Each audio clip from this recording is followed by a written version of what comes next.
Hello, everyone.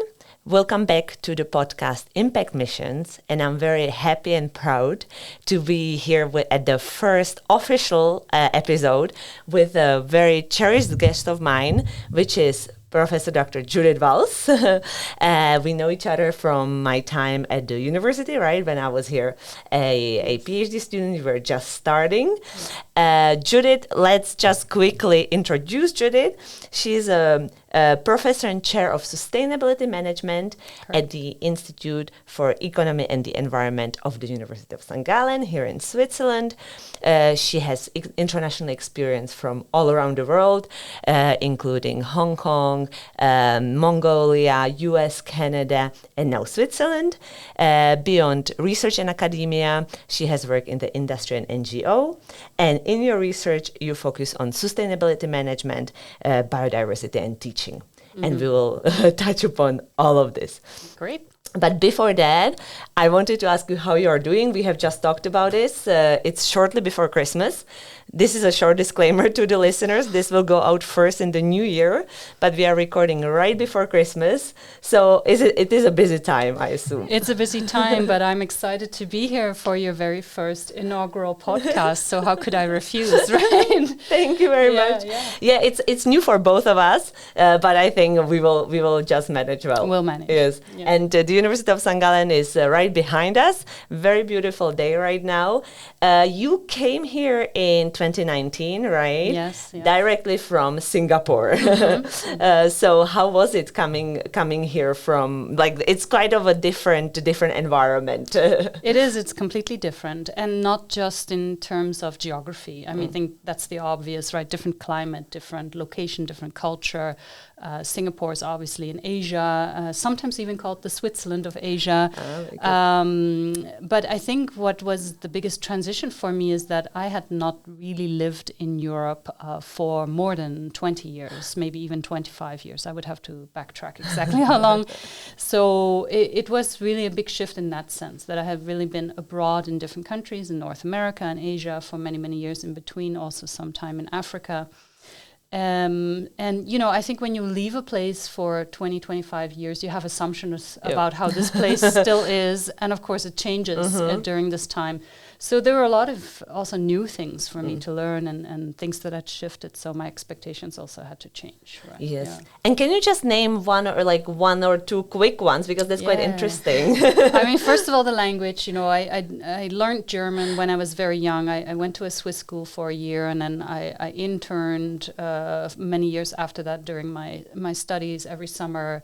My first job, which was based in London, I was responsible for Germany and Switzerland as part of my region, so I spoke a lot of German, but you know, I didn't use it for 25 years, so it was almost kind of like having to relearn the language, so that was a big part of it.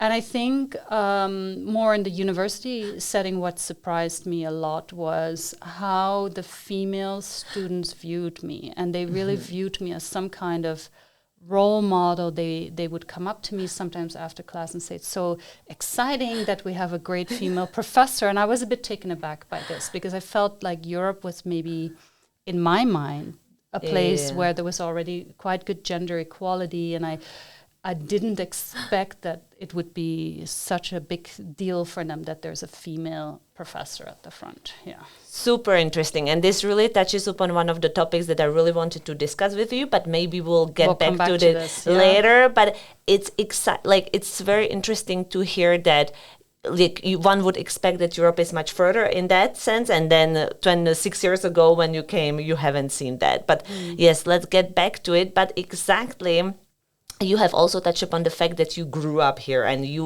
already learned German and then you came back. And this is a little bit something that I would like to learn more about, because I know that your journey has been all over the world, very exciting. So I remember you were growing up here, but your parents were originally from the Netherlands. Yeah, so both my parents are Dutch. I'm also Dutch. I have no other nationality. And my dad worked for a Swiss company. And so when I was around 10, we moved here just for 1 year. because he wanted to get sent out by the headquarters of this company to become an expat, right, to live all over the world. And so we were here for a year, and my parents decided to put me in a Swiss-German school for that year. So that's how I learned the language and a little bit about the culture. And then already 1 year later, so much sooner than my parents were expecting, there was a position available in South Korea for my dad. So we moved on, and then from then on, I entered the international school system. But my mom was quite clever about trying to keep our language skills alive, and she sent us back every summer for the next 3-4 summers to attend like similar to a Boy Scouts, Girl Scouts kind of summer camp every year for 2 weeks in the Swiss Alps. So we were again with the same friends that we had met, and kind of the language comes back to you for 2 weeks, you know, so it kept I guess the neural connections alive to some degree. Which is useful also coming back now, right? It's useful. And then after 4 years of being in South Korea, my parents had to come back here for 3 years. So we lived again for 3 years in the German-speaking part, although at that time I then continued to attend international schools. So it was kind of a mix of home life or local life being in German, and then the international school being in English. Yeah. Which I think is very useful because, of course, with the languages, like the sooner you learn them, you can always rediscover them. But starting later on, it's much harder, right? Like I think so. Yeah, I've tried to learn Mongolian as an adult, and this was pretty difficult, I must say. So, and I didn't get very far. So I do think, young people have this kind of flexibility in their brains, plasticity, I think it's even called, that we lose somehow in adulthood. Which is very useful, especially for Swiss German, because that's one language that I cannot ever master, I think.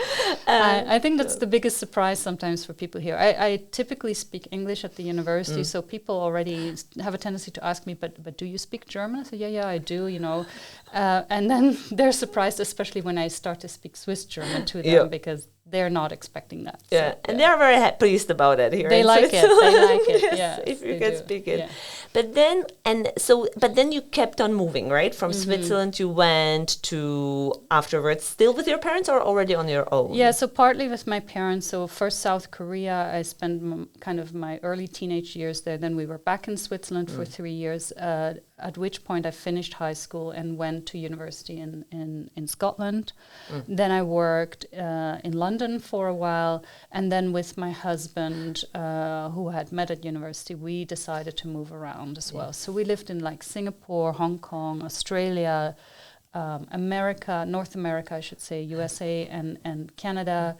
And then in between, I did voluntary stuff in different places like Africa and Mongolia, and then a second time in Singapore, and then after that here. So it was kind of a global tour. I think the only continent I sort of missed was South America. Right? So, you still have a lot of time left. You can still I can still travel there. It can always happen. Yeah. But all of these moves, was it like somehow like very like thought of, like what was the objective, or you just follow the path, or like because like I have also traveled a lot in my 20s, and I just like kind of followed the opportunities when they were coming.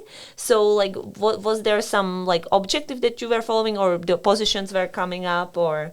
Yeah, it's a bit like what you say, just kind of following the opportunities or creating the opportunities. I think certainly I've always kind of had wandering feet, wanting to always explore and experience new things, new cultures, making new connections in different places. And then especially later on in life, when you want to maybe return a bit to the more familiar, also knowing kind of which places on earth are nice places or easy places to live, like Singapore, and kind of opting for that. But it was more really the drive partly to just be in different places, and then later on with the voluntary work, it was really driven by wanting to be out in the wilderness. And so then sort of picking places that really still have a lot of wildlife left. Right? Like Africa, like Namibia, like Mongolia, Botswana. There's some places that I went to. So And was it difficult to keep on moving, like, or because like I, for example, at some point I always had I have also heard hearing that it's not difficult to go to places, but it's difficult to leave them, right? So was it difficult to leave? Was it, have you?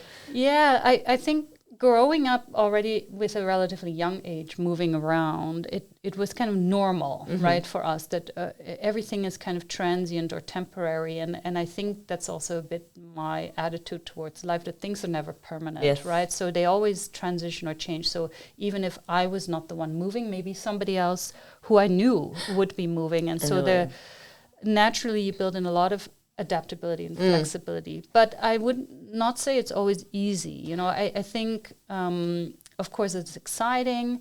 I think it's easier in places where there's huge expat communities, where maybe, you know, I would consider myself, for example, a third culture child. So I grew up in a third culture. I did not grow up in my home culture, right, or the culture of the place where we were living, but this alternative culture, this third culture with the international schools. And so when I meet other people who are third culture children or third culture people, it's very easy for me to get along with them, and we immediately click and we form friendships very quickly. What is difficult, however, I think the hardest time, for example, was when I started university, which was in Scotland, where I was really like the outlier. And a lot of people at that university were from nearby locations. It was the first time they'd left home, and when they heard that I was coming from South Korea, literally to attend the university, they were like, "What? Who are you?" And I think I was just too strange for them, and it was difficult to form friendships, right? Because we had experienced different things in life. Yeah. And your path was totally different, right? And my path was different, and so that was a bit harder. And I think the more kind of local you live in some of these countries, especially in Europe, for example, if you don't have that bigger expat community in that smaller place that you live, then it gets quite difficult. Yeah. But it's a very interesting point. It's like first, second, third culture. I have never really thought about it, but I feel that that's kind of the European bubble that we all live in with Erasmus or all of these travels. Like you are living in the global third culture, and you definitely have more in common with people from different countries with same experiences than necessarily your own one anymore, or where you came from, or where you necessarily live. And I feel that long term there will be more and more people with the third culture, right? We see it also with the mobility. That's fascinating. And now Switzerland, do you think that this is the last stop, or Oh gosh, I never say never. I mean, certainly it's our intention to stay here for a while. I mean, I have a great job. I am co-directing an institute. You know, it's a really great opportunity. My son is still going through schooling, so we want to make sure he has some stability, because you know, with moving around a lot, not every child functions well with the upheaval. I was fine, but for example, I think my brother struggled a lot more, and some friends of mine struggled a lot more. So I've seen also the downside that can happen with this. And we felt it was quite important for our son to get some stability until he decides to do whatever it is he wants to do with his life. And so you know, so I'm quite settled here. I'm quite happy. But you know, I've been surprised by life in the past when I thought I was going to stay in a place long term, and then suddenly something comes up, and so I never say never. And you never know. I came here for 1 year. I am here for more than 9 now. So exactly. Can go so anyway. You never know. Yeah. No, but that's a great transition to your work and to your position here at the beautiful University of St. Gallen.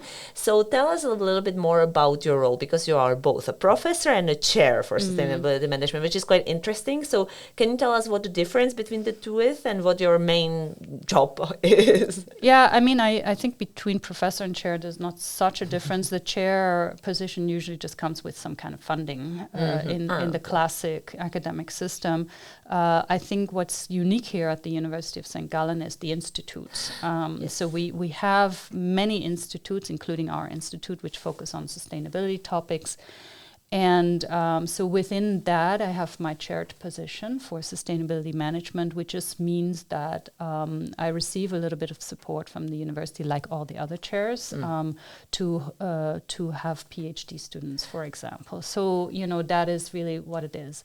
I do have a second role at the university as the delegate for sustainability and responsibility. So this is more an administrative leadership role, where it's about making sure the whole university is sustainable. Yes. So this is like being the head of sustainability at a company. So it's kind of similar. So there's that duality there. The duality. Yeah. Both are very fascinating, very important. Yeah. So as for your research, I know that your research is very diverse. Like I am still meeting one of your former PhD students, Gift, whom we can greet, working on artisanal mining in sub-Saharan Africa.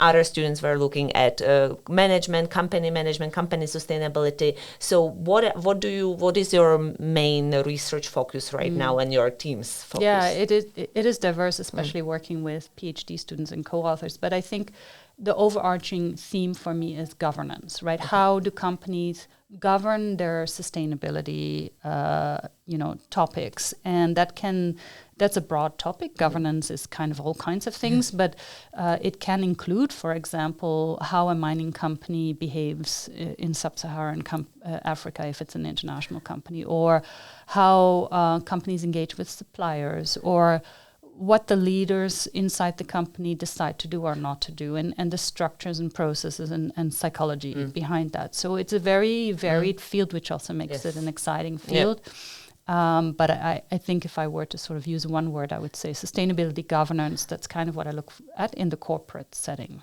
Yes. Yeah. And of course, like at the end of the day, it's always an interplay of all of these factors for a transition of a company to be more sustainable. Right. What do you think are the biggest hurdles right now for European companies, let's say, to make this leap and to become truly sustainable? Well, I think the European companies are still somewhat lucky in the current context, right? Because in the US, we see a huge amount of backlash on sustainability, or sometimes called ESG. Yeah. And so it's a lot more difficult, I think, for companies in the US or with a lot of exposure to the US, because the political context there is just not so favorable right now.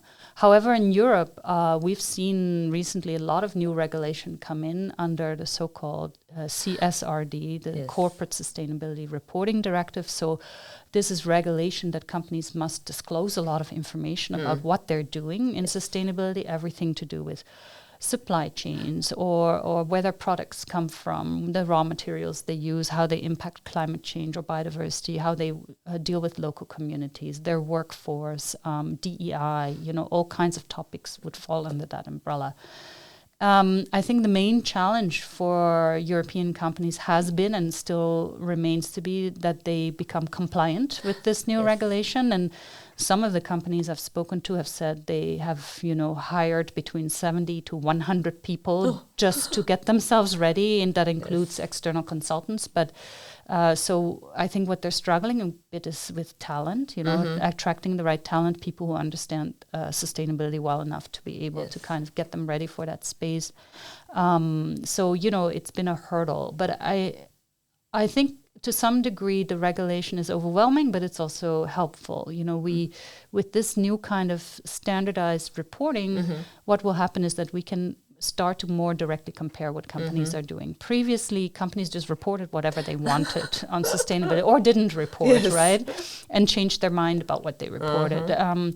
So it became very difficult to really know, is this company as good as the other company? How do we compare companies? What are they really doing? But now with this new regulation, we're kind of getting a level playing field. But I will say, I know that it's a heavy burden also on companies financially and in terms of time, and what I would like to see happen out of this regulation is that companies don't just see it as a mandatory compliance, but they really start to use this, all this data and information that they've gathered to analyze it, to think strategically. How can they now create value for sustainability, knowing what they know? Yeah. And sometimes it's just useful that a company suddenly realizes, oh, goodness, look at this particular product that we sell. There's a huge carbon footprint attached or a huge impact on nature. What can we do to change that? But if you don't measure it and don't assess it, you won't know, right? So this is maybe a good starting point. So you see the regulation a little bit as, okay, so through the compliance, the companies will start understanding better their processes, and maybe it will lead them to doing even better and more transformative changes and more value, bringing more value to the society. I think so. I mean, if they're smart about it, they would use it in that way. And what I know is those companies that were already on a very good path towards sustainability, that were kind of leading and ahead of the curve, they didn't have so much trouble with this new regulation because they were ready for it and they already knew what was coming and already have answers to the problems. I think it's the companies that were a bit reluctant and felt sustainability is this huge cost, didn't see the cost as an investment opportunity to create value somehow and find the business case or find the leverage points that can be used. So it's those companies that really now having to come up to speed. And of course, that's scary and overwhelming and it's a lot of work and maybe people are a bit resistant also to change, right? But I'm hoping that the companies will see it as an opportunity. But what do you see about the recent pushes back against the regulation, because there was the omnibus package, right? And I know that even in the sustainability field in Switzerland here, there were a lot of layoffs because the companies feel it is not that necessary anymore to follow. So do you think that this will revert again, or what? How is this going? I think it's hard to say. I try not to predict anything in today's geopolitical climate, but I mean, I do understand the pushback, right? Like I said, it's a huge investment for companies to do this, maybe a bit too much. So I think we have to blend sort of a level of pragmatism in with what is really needed. What I can tell you is that I started my PhD journey in 2003, right? So 22 years ago. And at that time, I was more believing that, companies will deal with sustainability because there will be some kind of business incentive to do so. They will start to see the value of doing so that naturally they're going to, embed this into their processes. And instead, what I've seen is that many companies were not doing anything at all and continuing to damage the world. And so I really shifted a bit in my own perspective. I used to think regulation was not the key way to get this done. But I think now we're 23 years on and we're still in trouble when it comes to key topics like climate change or biodiversity loss, and we haven't seen enough change. So now we have no choice. We need the regulation. And so I'm hopeful that the European Union and the key people who are decision makers here realize that we do need a bit of a push. Now, how much of a push is an open question, I think, and there, again, these trade-offs. What is realistically possible, feasible for companies without it becoming such a huge burden that companies can't survive? Because companies are still vehicles to make money at the end of the day. Financially, it has to be feasible. Right? What I have heard at the recent conference as well was that there was a company saying, yes, we are ready, but we want to be valued for what we are doing. We want to get like a positive, not income, but just a reward for the fact that we are compliant and above. So do you think that's kind of the carrots and sticks, right? So what would work maybe like better, right? Or like we have to push them evidently, at the same time also provide some rewards for the ones who are overperformers, for example. They will get rewarded automatically. I don't think regulation needs to reward them. How they will get rewarded is by better products that are more sustainable, that create value in a different way, in investors who will realize that they're doing well, especially if it's a publicly listed company, then the share price will go up or the cost of financing will go down. So there are other ways for these companies to get their rewards by standing out and being different. It's a strategic advantage at the end of the day. So I don't think a company should sit back and say, oh, well, give me my reward. I complied. No, I think that's probably not going to happen. But certainly... But this is the strategy how they negotiate, right? And how they are trying to. It's always easier to keep status quo, so right. So they are trying to pull as much. But there are many successful stories, and Patagonia is the U.S., but still in Europe as well, right? Like if people it is just about wanting the change and wanting to find the added value. It's a question of will. We say political will, but just will in general. It's a question of will. Because I think those companies that have the will and have the vision realize it's really possible, and then they start to think differently. And this is the transition or the shift that we talk about, right? That they don't stay stuck in the old ways of doing business. They start to explore new opportunities which can lead to massive innovation, which can lead to just an entire shift of an entire ecosystem. And we've seen what happens with e-vehicles, a topic that you look at a lot, right? That the entire infrastructure gets shifted, and then so sometimes you need to sort of get past the tipping point, and then so if we start to see those kinds of things happening, we start to observe real change. Yeah.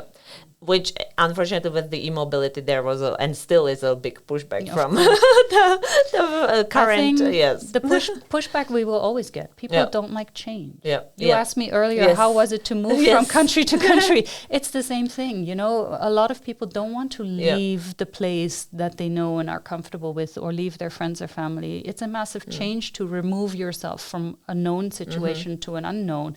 Is exactly the same in companies. It's just the unknown, and so the unknown is scary and might be costly. We don't know what the risks are.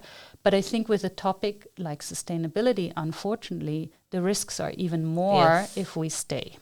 So if we don't do it now, it will be more expensive later on. It will be more risk-inducing later on. There might be more problems later on. So those companies that are a bit more visionary and long-term in their thinking and have this kind of capability to think in the future seem to be the ones that understand that there is an opportunity here. The only unfortunate thing is that the risks are so much in the future that they are hard, they are not impending right now, right? It's always easier more than we think, maybe, faster than we think. Yes. I mean, all you need to do is talk to someone in the insurance or reinsurance industry. I had somebody speak in my MBA class last week who was from Swiss Re before, and he just finished with Swiss Re. He was showing us some data, for example, extreme weather events, and how much more money the insurance companies have to pay out this last decade or this last 5 years even than any other previous years in terms of damage that is done to property, assets that companies own just from extreme weather events. So that's not including a whole bunch of other stuff. And they can clearly link this to climate change. And they say it's already here and the costs are rapidly rising. Yep. And so when you think that through, you can also see that maybe today it might cost, say, $100,000 for a company to move their factory from this location to that location, which is safer and not in a flood zone. But if they wait 10 years and everybody else has moved out of the flood zone to this attractive area, then it starts to become more expensive because there's more demand. Yeah. Or you have seen that also in your work on biodiversity, right? Like you have done some research in Namibia, you have told me, right? And the biodiversity, there are these 9 frontiers in biodiversity, or 7, or I don't know. And I have seen these circle graphs, right? The planetary boundaries, right? Yeah. So that's actually not just biodiversity. Climate change is one of the 9 Earth systems. So this is a model. The planetary boundaries model is a model from the Stockholm Resilience Center. Johan Rockström and team, I think he's now at Potsdam Institute. And so they identified 9 critical Earth systems that make our planet function, right? That allows us to live on Earth. And out of these 9, one is climate change, another was biosphere integrity, so biodiversity. Others are to do with water and chemical pollutions and oceans, acidification of oceans. So there's 9 of these. And what we know of per the latest science is that 7 of them are beyond a safe boundary in which we can operate and assume that these Earth systems will function the same. So we overstretching them. Biodiversity is heavily overstretched, and this could become a problem because without biodiversity in nature starts to struggle to bounce back, right? And the more we destroy it, the harder it will be for nature to bounce back, and then we just get a host of cascading ripple effects from this. So it's a systems thinking problem. which is difficult for humans. We don't think in systems. Yeah, we think about like individual issues or linear, individual, more immediate issues. Which are very kind of what is urgent for us. Yes, right? what is urgent. Yeah, yes. And why do you think then has it become such a political issue? Because the data are clear. Now they are all of these like fake news and stuff, but still data are clear. This is our common interest. So how come that? Why has it become such a political issue? I think it's become a political issue simply because the people who most depend on basic income for a decent life are the ones under most pressure. I think a mistake that people like me in academia or politicians in the past have made is that we said, oh, the science is clear, so we have to take these actions, without really considering what that means for people living day to day on the ground. And so, for example, I'm from the Netherlands, and last year or the year before, there was suddenly this new political party, the Farmers' Party, right? Because farmers were suddenly being told by the government they can't use certain chemicals anymore. They can't emit more than a certain amount of greenhouse gases, which constrains their business. And when it constrains the business, of course, they can't anticipate having as much income, which means they can't live, right? And because we've done this through our sort of limited thinking and not holistic thinking, very clearly there's going to be pushback from people who are suffering as a result of this on the ground. And we didn't listen to those complaints and pushbacks. And so now there are certain people in politics who are willing to listen to those demands and seemingly attend to those demands, even though I personally don't think they really are attending to those demands, but using that as a leverage point to shift the political movement back to the right, for good or bad. I mean, I'm actually quite apolitical myself, but I think this is the dynamic that's taken place. People were too unhappy for too long, and the sort of more left-leaning people in power did not listen to this. And that's the mistake that was made. And so as a result, we lost the general public. Right?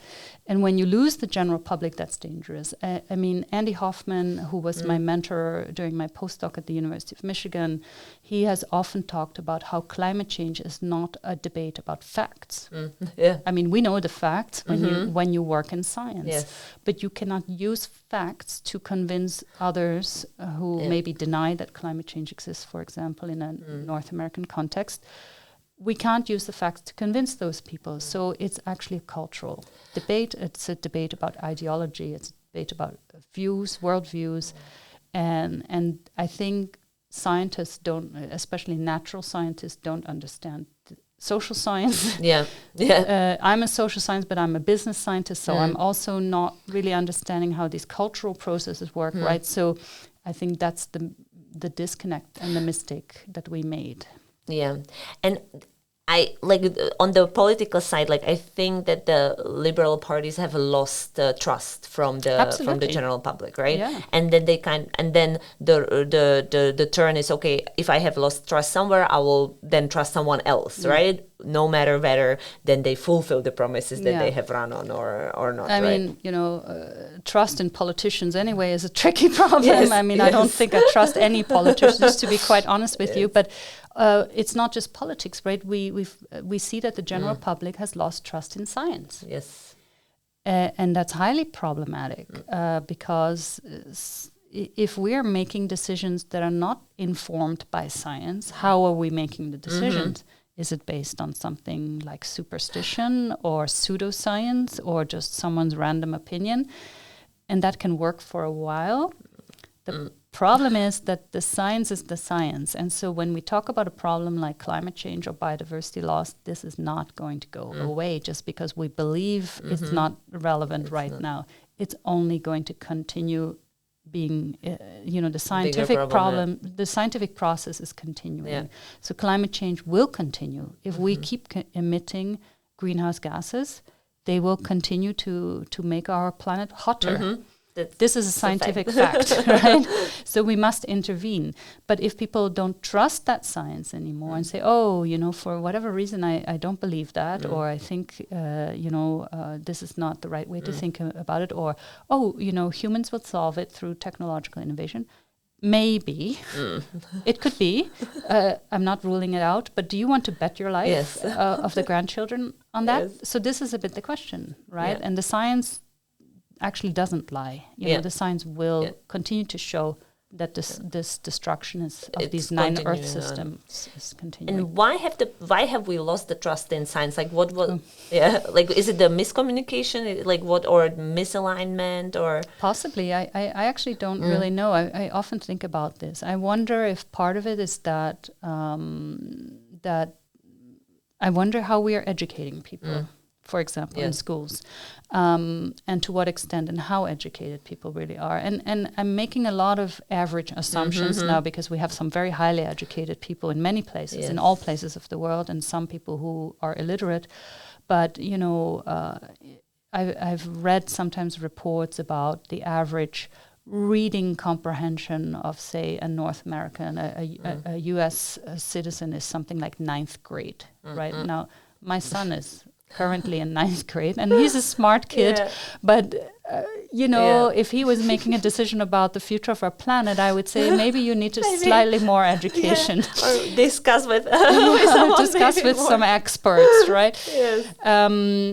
So, and that's the average, right? Which means that includes the people that are much more highly educated. So there's obviously people that are below the average, and so. Political systems, belief in science depends on the fact that we understand the science. And ask yourself this question. I mean, how many of us have studied natural science in the last... I think the last time I studied natural science was like in high school, right? Like my son's age. And not really beyond, until I took it upon myself at some point to go back and relearn. What had changed in the last 30 or 40 years, right? So to educate ourselves. But business leaders don't learn natural science. They come to business school. We don't teach them natural science here. We teach them economics and finance and accounting and all kinds of other things. Soft skills, leadership. We don't teach them natural science. And so there's an argument maybe to bring some of this learning into a place like a business school. And this is exactly what is happening here, I believe. We're trying. Yes. No, tell me also about, because when I was leaving the uni, there was a big start of the big change in curricula to put sustainability within the curricula, natural sciences. What I know is also there is a school of computer sciences has just opened a couple of years ago, right? So tell me about this reform that your chair is leading and what is happening. Yeah, I don't know if it's really a reform, but we call it sort of a curriculum development process. It's probably a better word than reform, because reform implies it's going to be the whole university, and it's certainly not that. But we have this team in my delegate role, right, my head of sustainability role, that is finding ways in which we can bring some of these concepts into the learning process of the students. And it's certainly not our intention to have a topic like climate change in every single class. It's not necessary to be in every single class, but I think what our ideal goal is that every student that comes to this or goes through a program at this university at least has some understanding of what this topic is, right? Of course, we're not going to teach them heavy, biophysics, about climate change. It's not necessary, right? Point. It's not necessary.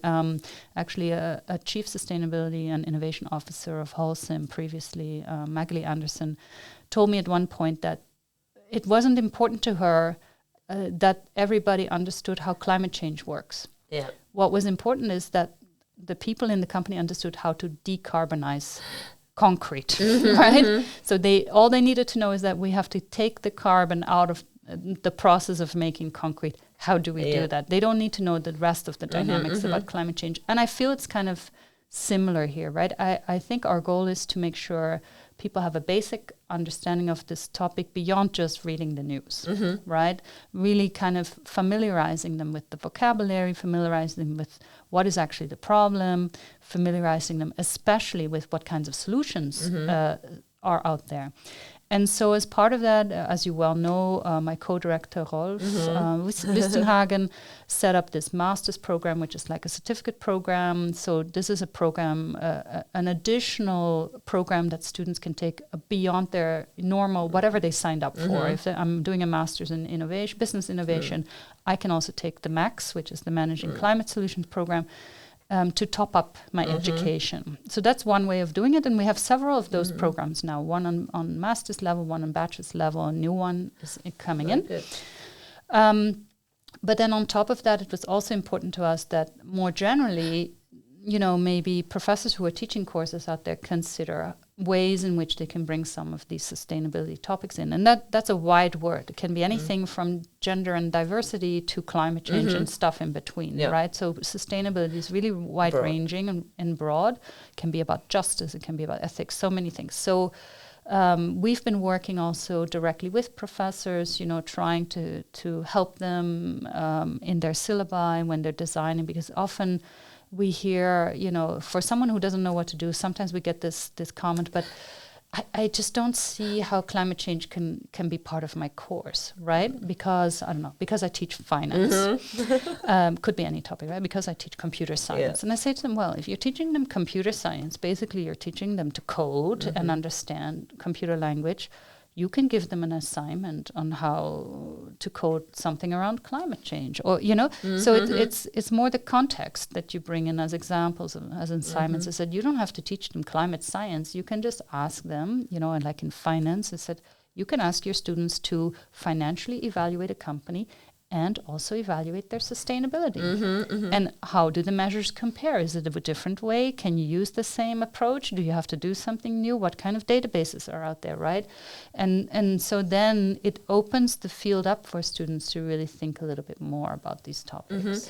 And also more concretely, right? Because I think the problem is very often the climate change very broad, like people cannot imagine it, but through these solutions, climate solutions, as the certificate of Rolf is called, people can imagine what they are really doing. And I think through also the positive implications, kind of examples of what you can do, what you can change, it also motivates the students more to get engaged in this as a future pathway, right? I think Rolf's program, the MAX, is fantastic in that way. It really focuses, it has the word solutions in there, right?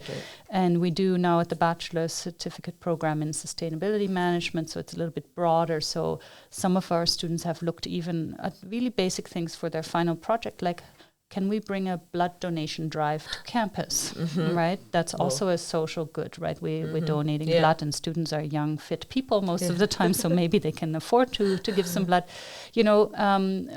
or how do we make the campus more biodiverse, and so I think, and what's the benefit of that, right? And studies have shown that when people are out in nature, they recover from stress more easily, they feel healthier and all this. So there's good reasons, especially in an environment like a university where there are stressful times for students, right? It's not a hospital, but so they're hopefully not sick, but I think it does help with the general feeling of the campus when we have spaces that are full of nature, and people enjoy being in those spaces.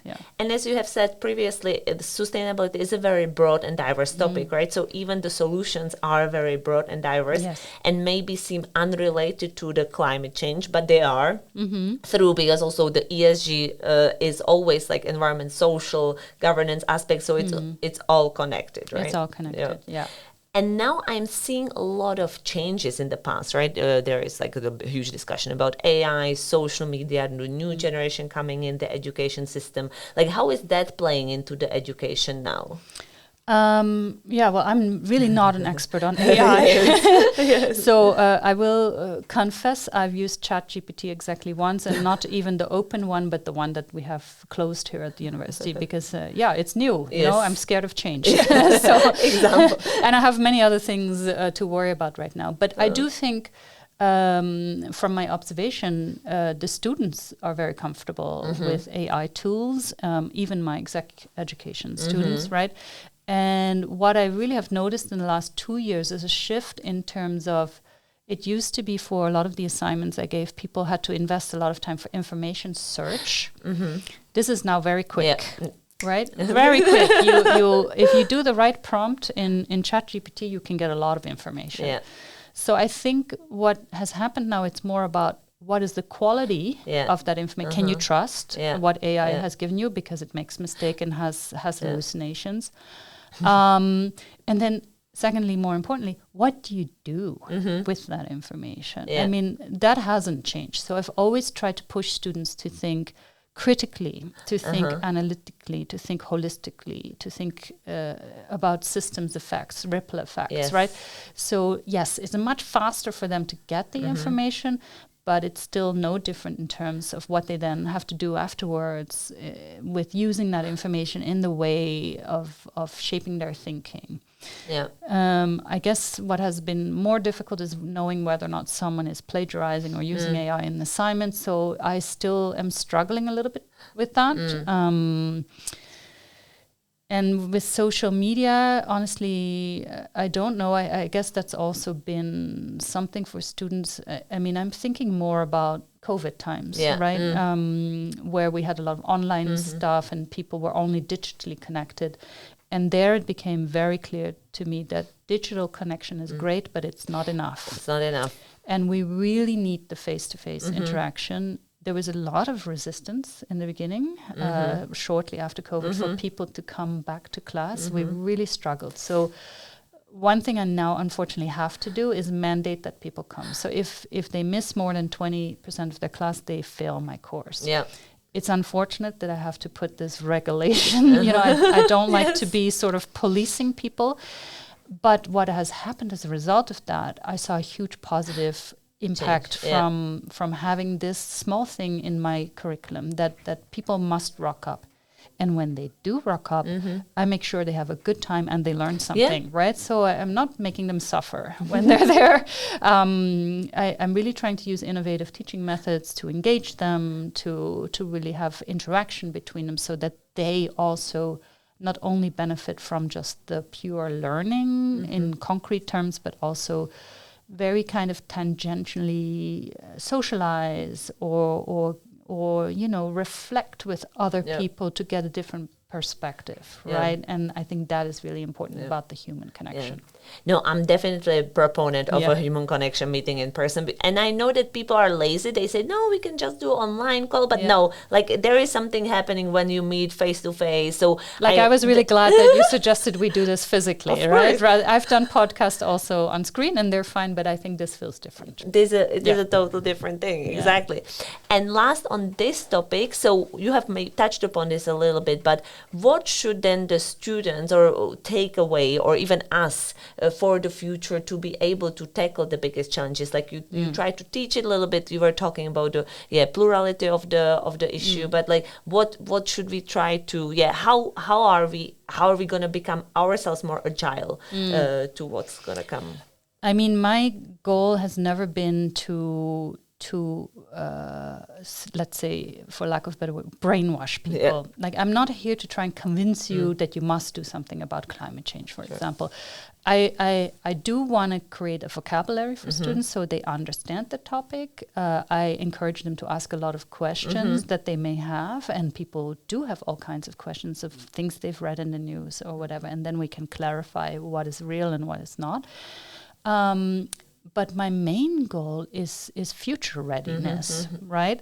I mean, I'm older, so I probably won't be alive anymore when the biggest problems start to hit. But I think for the young generation, they may very well be alive, most likely will be alive when a lot of things might suddenly hit them and become very important. And so what kinds of skills do they need, right? They need, for sure, collaboration skills, so they need collaborative. So a big shift, I think, in education in general has been that it was very individual-based learning many years ago. That when I was at university, we almost had no group projects, right? It was like my individual learning. Now we have a lot of group projects, and students complain it's time-consuming and hard to find dates to meet with your team. On the other hand, this is how the world functions. We have to have that collaborative skill set to deal with other people, because not everyone is easy to deal with, right? So that's one thing. I think thinking in sort of complex terms rather than just linear simplicity. So really understanding that none of these problems, which we sometimes call wicked problems, and we call them wicked problems for a reason, because they're not easy to solve. There is not a single solution. We cannot solve climate change only with technology, or we cannot solve climate change only with politics. It has to come from multiple angles. Yeah, it's multifaceted. So teaching that complexity, that multifaceted, stakeholder engagement.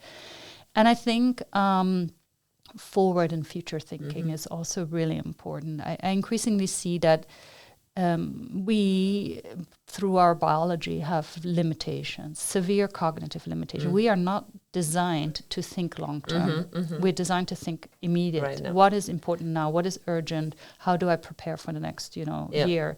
But none of us really think about 50 years from now, because none of us have incentives to think about 50 years from now. Really, we don't. CEOs don't. Politicians don't. They both have short-term tenures, 4 or 5 years. Average person on the street doesn't have to think probably more than a few years ahead. So none of us are thinking 50 years ahead. So what techniques can we bring in to help people think a bit more long-term and not make it feel like it's this abstract thing far into the future, but break it down. How do we get to that goal that's very long-term? How can we, it's called backcasting, this process. So I think these are some of the critical ones. What I also see with the new generation is they're actually a lot more self-aware than we used to be in my day when I was young.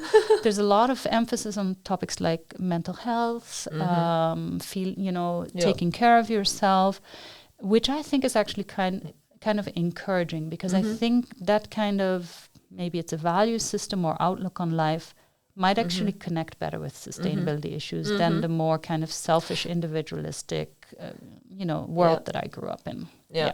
Which is a positive outlook. It's a positive outlook. Yeah, absolutely. I think it's great. I mean, that's very good. And I see when I'm guest teaching here, what I'm also seeing is that they are much more engaged than my generation was. So I remember when we were in the uni, we just wanted to survive the hour, no participation, just like, when is this over? And the current students, they're very engaged. They want to, like, I'm generalizing, but still, like, I feel, and there is definitely, I don't know if it is thanks to social media that they are used to also express themselves more, or if it is the generation that they are more engaged per se, but that I see also as definitely a positive trend. I do think they feel more comfortable expressing themselves because there's more allowances for differences of opinion. People are more respectful that others may have their own thing going on or see things differently. So I think in general, I mean, we're seeing a bit of pushback against some of this as well now, but I think in general, this generation has that a lot more, and they are engaged. I mean, part of it is also the culture of this university. To be honest with you, I mean, our students here are more engaged than any other students I've ever seen anywhere else in the world, right?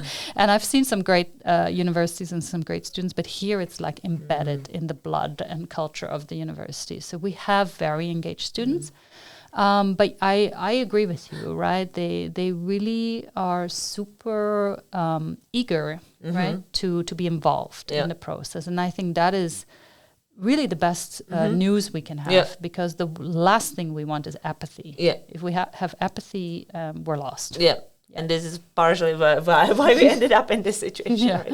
No, and the last topic that I wanted to touch upon, you have already addressed it right at the beginning of our discussion, is women in leading positions. That's a topic that I actually would ideally not need to talk about, but I still feel we need to talk about this. And you have actually addressed it right from the get-go, that the students were happily surprised or were asking you as a role model. So do you think it's still a topic that we have to talk about? Is there still a discrepancy or double standards that we have to face? For sure. I mean, it's funny because when I was young and starting my job, I grew up with my parents always telling me that girls can do what boys can, right? So I had like a total inner belief that I was just as good as any boy and there were no barriers. And this is how I entered, the working world. And for many years, I continued to believe that there were no barriers, that it just had to be something about personality or whatever, right? Or not working hard enough. If women didn't make it to the top, it's because they didn't work hard enough. And I personally held that believe. And then as I got older and maybe also switched from kind of work environment to academic environment, I started to see, unfortunately, academia is not the best place for women. And, I think there's still quite a lot of biases, double standards. And once I became more aware and attentive to it, I started to see it a lot more. And it's definitely still there in many ways, even very simple ways. There's so many scientific studies that show, for example, biases on teaching evaluations. So and one study was about an online course that was delivered to students. So students never saw the teacher. Okay. And for half the students, they pretended the teacher was male. And for the other half of the students, they pretended the teacher was female. It was the same person, right? It was the same person behind the scenes delivering the course. And then they compared the teaching evaluation, and there was a bias, so negative bias, meaning the female teacher got lower scores than the male teacher for teaching the exact same course with the same person. So when you start to hear that, then you realize my promotion process is partly, for example, dependent on such evaluations.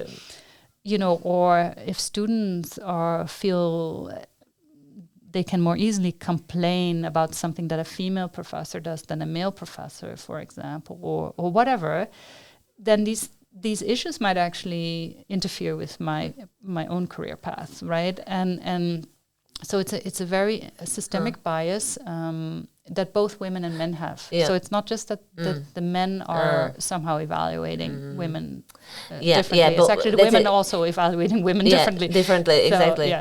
So, it's problematic. And I think what it means is that for women to be successful in their careers, they have to work harder, they have to do more, they have to, so they have to stand out even more above and beyond than their male counterparts.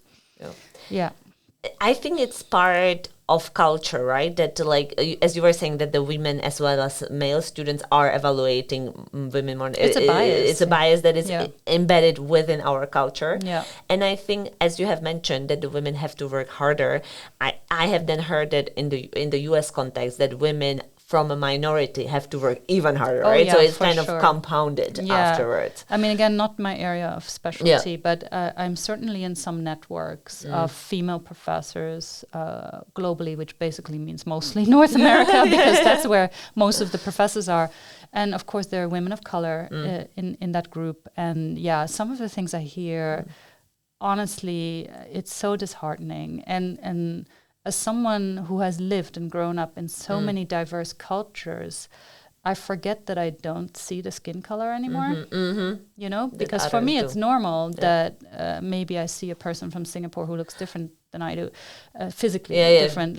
But I have grown up in these environments, so for me it's just I'm seeing her. This is absolutely normal for you to see. It's Jana, or it's Karen, or it's Anna. I only see the name. But when you hear the stories, then you realize, wow, these women really have to go through. And when it comes to racial discrimination, also the men go through it. So it's not just the women. No. I find it astounding and sad, and I honestly cannot understand why we are still there. Yeah. And do you think that it is getting better or worse? Because we have seen a lot of, there were some progress, then a pushback, especially in the US context as well. So even just talking about Switzerland, do you think that we are seeing some progress, or? Honestly, I can't say. I mean, I only came back to Switzerland more recently in the last 6 years. We don't have all that much racial diversity, at least in academia in Switzerland, probably more in other industries. But here we have very little racial diversity. So it's really hard to say, because maybe we have one or two people who fit that description, right? I'm sure if you spoke to them, they might tell you a totally different story. But of course, I do think it's still there, even if people don't think that they're being biased. All of us are biased. I also know I'm biased, right? So I catch myself sometimes. And that's the stuff that we realize, and then there's probably stuff we don't realize we're doing that are affecting others. Right? And do you think do you think that there is some positive future, that there are some changes happening even at the university, for example, to encourage more or put less hurdles or take away the hurdles from female professors, that there would be more Judiths in the future? I would hope so. Yeah. I would hope so. I do think the recent pushback on DEI in particular might not be that encouraging in the immediate future. But again, I think the younger generation might be our answer to this, because I do feel the younger generation sees all of these topics completely differently from us. They're much more open about gender fluidity, about all kinds of topics that when I was growing up, no one even considered this as a possibility and didn't talk about it. Didn't right? exist. Like we didn't talk about mental health. We didn't talk about people maybe having sexual preferences. We did not talk about this topic at all. It wasn't in the movies. It wasn't discussed in the news. So it was just like this taboo. So what is encouraging is it's no longer a taboo. Or many of these topics are no longer taboo. We're seeing pushback now, but I have hope again that the younger generation may come through for us. You know, we still have a lot of old people in the world. And I don't want to say old people should disappear because I value the old people in my life. But I think we need to wait, you know, for a new wave of people to come in. I think there are always ups and downs, but the general trajectory moves, and no big pressure for the young listeners, but the future kind of... Future's in your hands. Exactly, but which is true. And ours. We also need to act, right? No, but very good. Thanks a lot. That was great. To conclude, I have prepared a list of rapid fire questions. Oh, no. There are not that many, but I would think it's fun because I'll ask them all to all of my guests. So you are the first one, so you will then tell me how the rapid fire was. So get ready. Get ready. Get ready. So, do you prefer sweet or salty snacks? Ooh, depends on the day. But good. I think mostly sweet. Good answer. There is no good or bad answers. Do you prefer hikes in mountains or valleys and forests? Forests. Jogging or gym? Gym. Very good. Oh, I hate jogging. And gym is better for the health. Maybe. Last book read or the book that you are reading right now? Oh, I read romance novels. Very good. Because I need to disconnect from real life. Exactly. I don't read almost. I'm terrible. So I understand. Last podcast that you have listened to? I think it was the one by Ed Freeman, since he came as a special guest here. Very good. Personality in residence. Yeah. Would you recommend? Yes. Very good. We'll Google it. And I think there's also The Diary of a CEO. I like that one quite a lot. Very good. We can put some links afterwards. Yeah. What is the last impact startup or idea that caught your attention? So I was on a judging panel for Innovate for Nature, which is not my organization, but someone else. And there we saw all kinds of innovations about nature. And I cannot reveal because the names will be revealed in September of who the winners are. But there were some really cool ideas there. So keep a lookout. Okay, so also stay tuned. Very good stay suggestions. What has been your biggest mess up and how have you recovered from it? Oh gosh, I'm sure I've had so many. I think some of the hardest struggles I had was becoming a mother. This was such a journey. Yeah, and we all make mistakes, I think, when we have children. And there would have been maybe a time when I yelled at my son or something and I felt super bad afterwards. So, this kind of thing. And it's continuous, right? And it's continuous, yeah. How do you define impact or what impact means to you? For me, impact is something that can change the world. Very good. Good, very good answer. Very deep. And what is your prediction for 2050? How will the world look like in 2050? Again, you have to ask me whether it's a good day or a bad day. On a bad day, it's very pessimistic, but actually at heart, I'm an optimist. So by 2050, I'm going to say optimistically that we will have tackled a great part of climate change and biodiversity loss. Very good. Now, and why wouldn't be otherwise? What would be the point if we were not positive optimists, right? I think the most important thing we have is hope and engagement. I said apathy is the worst thing that we can have, but apathy and engagement are sort of the counterparts, and then with hope we have, fear or paralyzation. So we don't want that. So I think the message of hope is really critical. As someone who is deeply involved in this topic, sometimes difficult even for me to find the hope, but I keep searching for cool stuff that's happening out there that I can share with the students to give them hope, right? And to surround yourself, for me, it's always to surround myself with people that are inspiring to me and that are that I like working with, so that then you're even more you need your network, your support system. So very good. And with engagement and hope, we'll conclude this podcast. Thanks a lot, Judith. This was a great discussion. I think it was wonderful. Thank you for having me. It was a lot of fun. We can talk much longer, but I think for now we'll conclude. We can catch up in 5 years and see how some of the predictions I'll hold you to that. Thanks a lot. And thanks a lot for everyone for listening. Feel free to follow and subscribe if you liked it, if you don't want to miss any other future episodes.